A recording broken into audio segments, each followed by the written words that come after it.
O título da meditação de hoje é Dia Feliz e o texto bíblico está lá em João, no capítulo 16, versículo 33, que diz o seguinte: No mundo vocês vão passar por aflições, mas tenham coragem, eu venci o mundo.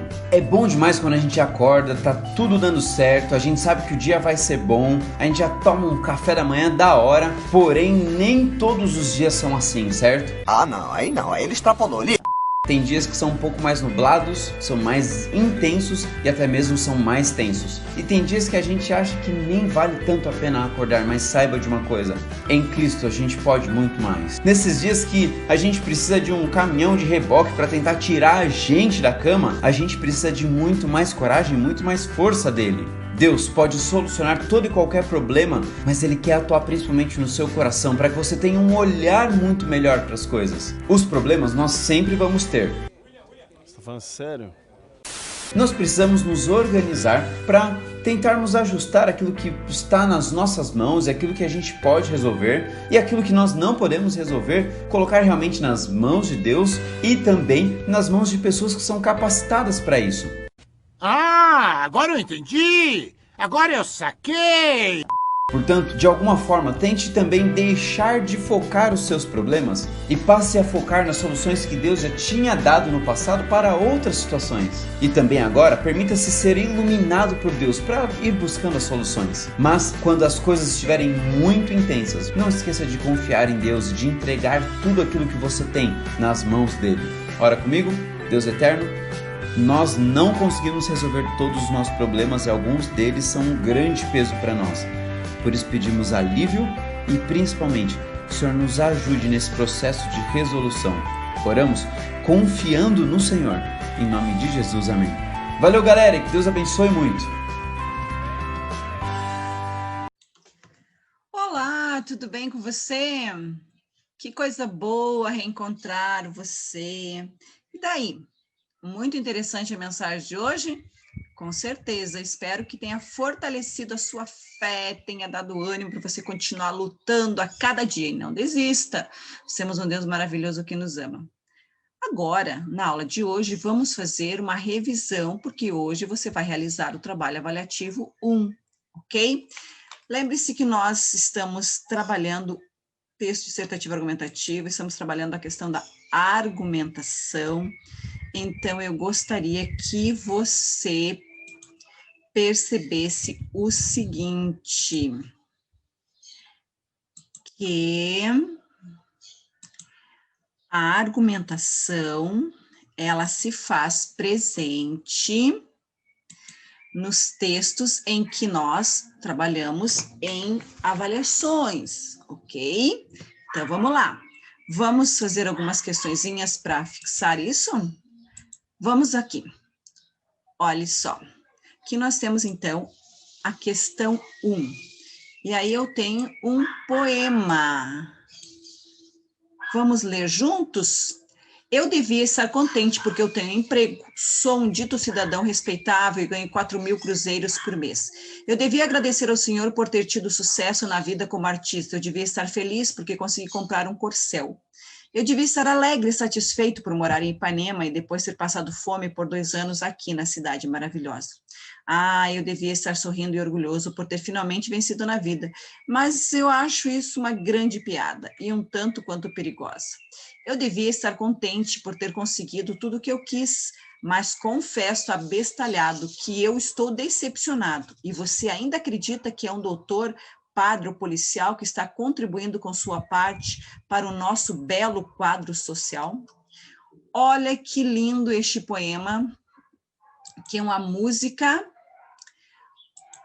do Raul Seixas, Ouro de Tolo.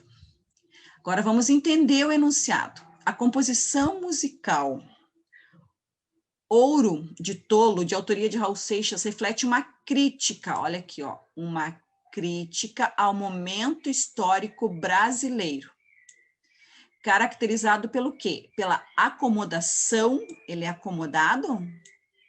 Pela sustentação ao governo de Juscelino Kubitschek, realizada pelos militares que historicamente caracterizaram como uma instituição que assegurava o respeito à Constituição Federal. ou uma adesão de parte significativa da classe média ao regime ditatorial militar, beneficiado pela polícia estabelecida pelo milagre econômico que contribuiu para a ascensão social da pequena burguesia. E aí que você me diz, já conseguiu? Então vamos à letra D. Crítica feita pela Escola Superior de Guerra à continuidade da ditadura militar que beneficiou a elite brasileira e reduziu a oferta de empregos para a classe trabalhadora. Ou a ascensão social dos operários que passaram a determinar os destinos da política brasileira à consequência dos benefícios sociais promovidos pelo Plano Cruzado durante o governo José Sarney. Você percebe que aqui precisaria ter realmente leitura dos fatos históricos do nosso país. Mas você pode, consegue, porque ele está dizendo o seguinte aqui, ó, ouro do tolo, de tolo, é aquele ouro, aquilo que brilha, mas não é ouro puro, né? E quando ele usa isso, essa expressão, ele está fazendo uma crítica ao momento histórico. Bom, se é uma crítica, não pode ser acomodação e apoio. Se é uma crítica, não pode ser sustentação ao governo, certo? Agora, adesão de parte significativa da classe média, quer dizer, parte da classe média concordou, né? Aderiu ao regime ditatorial militar. Será que isso aconteceu realmente? O que você acha? Ou é a crítica feita pela Escola Superior de Guerra? Fala em guerra ali um momento? A ascensão social dos operários? Falou no crescimento deles? Mas lembre-se que ele fala assim, ó, que é um doutor, padre oficial que está contribuindo. Olha, eu quero que você perceba aqui, ó, o verbo no gerúndio, que é uma ação que tem continuidade. Então, qual você marcaria a partir dessa dica? Acredito que agora você entendeu e você iria marcar a letra C, porque teve uma parte que aderiu realmente da população, né, da classe média ao regime ditatorial, e assim beneficiou uma classe que já tinha um poder aquisitivo, certo? E ele brinca, Raul Seixas brincou, na verdade, né, com essa questão, então, muito significativa com relação à política. Tudo bem? Agora, vamos fazer a número 2. Então, vamos a 2. Aí, no 2 tem um trechinho aqui pequeno. Então, vamos ler juntos e entender para que possamos assinalar a adequada. Acho que educar é como catar piolho na cabeça de criança. É preciso ter confiança, perseverança e um certo despojamento. É preciso também conquistar a confiança de quem se quer educar para fazê-lo deitar no colo e ouvir histórias. Munduruku. Ok? Agora, concorrem para a estruturação, a organização, né, do texto e para a progressão das ideias no texto os seguintes recursos. Ele comparou, ele usou a palavrinha como, ó, acho que educar é como catar. Fez uma comparação? Fez. E ele enumerou, vamos ver se ele fez a enumeração mesmo. Olha só, é preciso ter confiança, perseverança, certo despojamento, conquistar a confiança. Ele enumerou? Enumerou. Então, o que você acha? Ah, professora, fácil essa, ótimo. Ele fez o quê? Uma comparação. Você precisa entender que na hora de interpretar questões, você tem que marcar determinadinhas palavras que elas aparecem aqui. Quando ele fala assim, acho que educar é como, ele usou um conectivo de comparação. Então, tem algum outro que fala em comparação? Não. Lembra o que é hiperônima e hiperonímia e antonímia? Hiper é grande, hiper é pequena. Por exemplo, eu posso dizer móveis, é hiperônimo. E dentro dos móveis eu posso dizer cadeira, é hipônimo. Antonímio eu posso dizer assim, lindo, feio, que é o antônimo. Argumentação é quando você tem a estruturação das ideias para defender um ponto de vista. E citação estaria o quê? Entre aspas aqui. Narração poderia ser um texto contando uma história e não tem, certo? Hipérbole, então, é o exagero. Comi um prato de comida. Isso é um exagero. Você não vê isso. Tudo bem? Então, você percebeu que a estruturação e a progressão se dá através da comparação e da enumeração.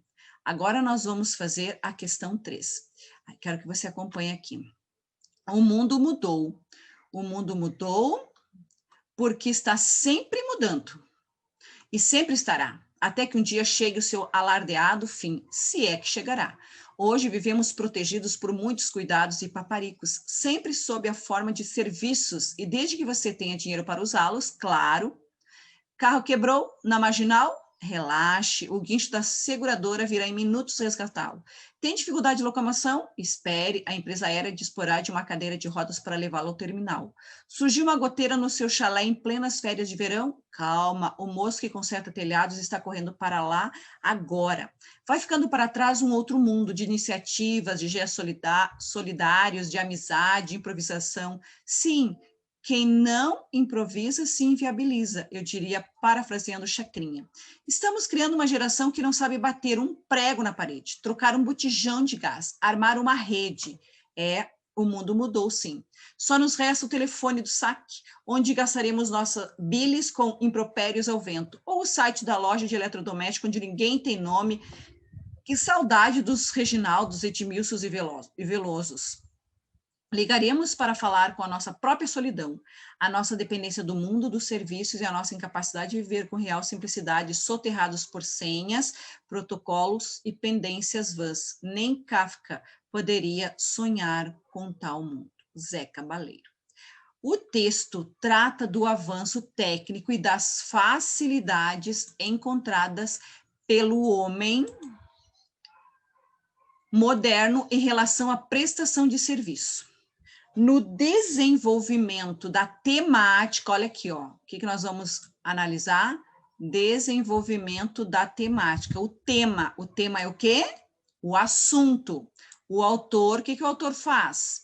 Ele mostra a necessidade de se construir uma sociedade baseada no anonimato. Ele incentiva realmente isso, gente. Está percebendo como é interessante?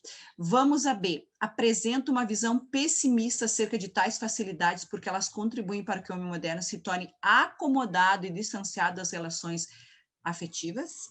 Interessante a B, né? Vamos a C. Recorre a clássicos da literatura mundial para comprovar o porquê da necessidade de se viver a simplicidade e a solidariedade em tempos de solidão quase inevitável. Ele citou isso?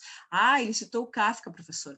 Aí ele diz assim, recorre a clássicos da literatura mundial. Sim, ele faz isso. Cadê os outros? Ele citou um. O outro citou o quê? Chacrinha, né? Mas Chacrinha não foi, na verdade, um clássico da literatura, né? A letra, então, assim descarta. A letra D. Defende uma posição conformista perante o quadro, ele se conforma? Ou ele acredita na existência de uma superproteção que impede os indivíduos modestos sofrerem severos danos materiais e emocionais? Será que é isso? Então, segundo o desenvolvimento do tema, o autor ele faz o quê? Já lembrou? Já prestou atenção? Já releu? Ele apresenta uma visão pessimista acerca de tais facilidades, porque elas contribuem para que o quê? Para que o homem moderno se torne o quê mesmo? Se torne acomodado. Beleza? Beleza, professora. Muito fácil. Ótimo. Eu quero que você perceba que a interpretação de questões objetivas, você percebe que dentro dos enunciados a gente consegue dar uma percebida, assim, né, umas dicas, mas você tem que assinalar para que você consiga prestar bem atenção e entender o que está sendo pedido. Agora vamos à questão 4. Na questão 4 tem uma imagem aqui, olha só que interessante. Então vamos ler juntos e vamos ver o que você consegue prestar atenção aí e assinalar. Reações celíacas ao ler um rótulo sem glúten. E olha os emotions aqui, ó. O positivo, não contém glúten. Curti. Coraçãozinho, sem glúten e com sabor. Amei. Sem glúten e barato. Não existe, né? Quase isso. Algo um alimento para os celíacos que seja barato, né? Sem glúten, barato e gostoso. Uau, isso é incrível. Sem glúten, mas pode conter traços. Triste. Rótulo, tá tudo errado. Bravo, né? Então, você percebe que aqui eu tenho a linguagem verbal e a linguagem não verbal. Então, aqui eu tenho um texto híbrido. quando trabalha esses dois tipos de linguagem, verbal e não verbal. Essa imagem ilustra a reação dos celíacos. Quem são os celíacos, se você não sabe? Pessoas sensíveis ao glúten. Ao ler rótulos de alimentos sem glúten. Então, aqui está eles lendo, e aí temos as reações aqui. Essas reações indicam que, em geral, os rótulos desses produtos, olha, o foco são os rótulos. As reações, então, que os rótulos provocam. Esse é o foco. Vamos ver. Trazem informações explícitas, abertamente, sobre a presença do glúten. Lembra que você está comparando os rótulos e as reações. Oferecem várias opções de sabor para esses consumidores, é isso que você viu ali. Classificam o produto como adequado para consumidor celíaco. Daí, professora, pode ser a C. Vamos a D, então. Influenciam o consumo de alimentos especiais para esses consumidores? Influenciam? Variam na forma de apresentação de informações relevantes para esse público. Não são, olha só, emotions diferentes, não são reações diferentes, que você consegue perceber aqui, ó, na linguagem verbal. Então, que letra você marcaria? Sem sombra de dúvida, professora, letra E! Esse meu aluno é um orgulho só. Parabéns! Vamos agora fazer a questão 5. E a questão 5, novamente, eu tenho um texto híbrido. Linguagem verbal, linguagem não verbal com símbolos. Intolerância religiosa é crime. Respeite a diversidade. E aí você tem aqui um texto, então, injuntivo, instrucional, ok? Porque você tem o verbo aqui, ó, respeite, no imperativo. Aqui eu tenho a função referencial, ok? Que são as funções de linguagem que você já trabalhou em gramática, portanto, você precisa fazer as inferências agora na interpretação. E aí você tem vários símbolos aqui de religiões diferentes, de credos religiosos diferentes, ok? Muito bem. Agora que você já percebeu, vamos entender o enunciado, tudo bem? Para responder a questão, leia o texto. Nós acabamos de ler o texto. Agora nós vamos assinalar a alternativa correta quanto ao que pede o enunciado.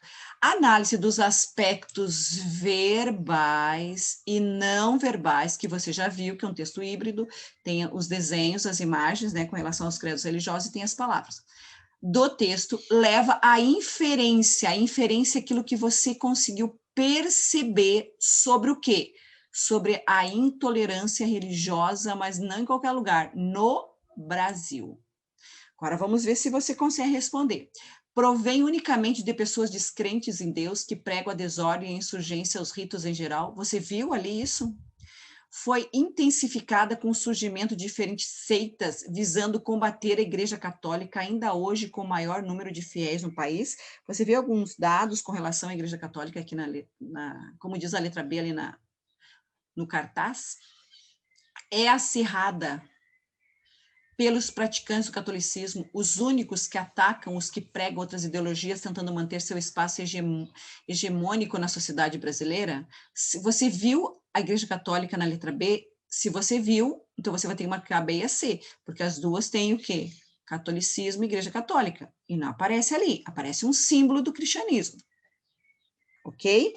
Vamos a D. Motivou um artigo na Constituição Federal de 1988 que considera inviolável a liberdade de crença e prevê o livre exercício dos cultos, garantindo, inclusive, a proteção aos locais de devoção e às suas liturgias.